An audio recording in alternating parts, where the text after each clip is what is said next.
بسم اللہ الرحمن الرحیم الحمدللہ رب العالمین الصلاۃ والسلام علی خاتم النبیین اللہم صلی علی سیدنا محمد وعلی آل سیدنا محمد۔ السلام علیکم ورحمۃ اللہ وبرکاتہ۔ میری آج کی حدیث صحیح بخاری 6418 نمبر۔ حضرت عبداللہ بن عمر رضی اللہ تعالی عنہ فرماتے ہیں کہ ایک روز نبی اکرم حضرت محمد صلی اللہ علیہ وآلہ وسلم نے میرا شانہ پکڑ کر فرمایا کہ دنیا میں ایسے ہو جاؤ جیسے راستہ چلنے والا یا مسافر۔ جب شام ہو تو صبح کے منتظر نہ ہو، اور جب صبح ہو تو شام کے منتظر نہ ہو۔ صحت کو بیماری سے پہلے غنیمت جانو، اور زندگی کو موت سے پہلے۔ اس حدیث مبارکہ کا یہ مفہوم ہے کہ نبی مکرم حضرت محمد صلی اللہ علیہ وآلہ وسلم نے ہمیں اس چیز سے آگاہ کر دیا کہ یہ زندگی بہت ہی مختصر سی چیز ہے۔ اس میں کوئی پتہ نہیں کہ کس وقت ہماری زندگی کا خاتمہ ہو جائے۔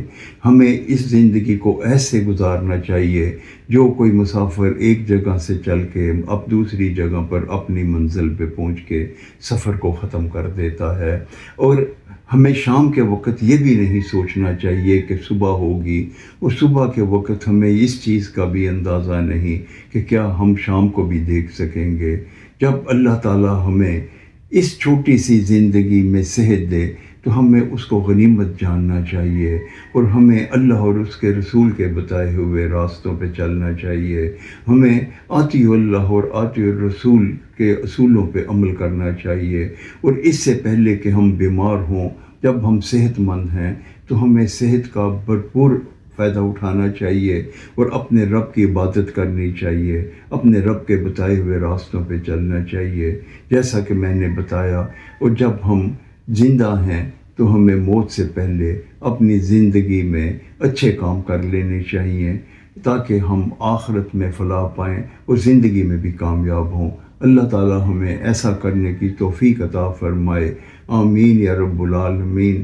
السلام علیکم ورحمۃ اللہ وبرکاتہ۔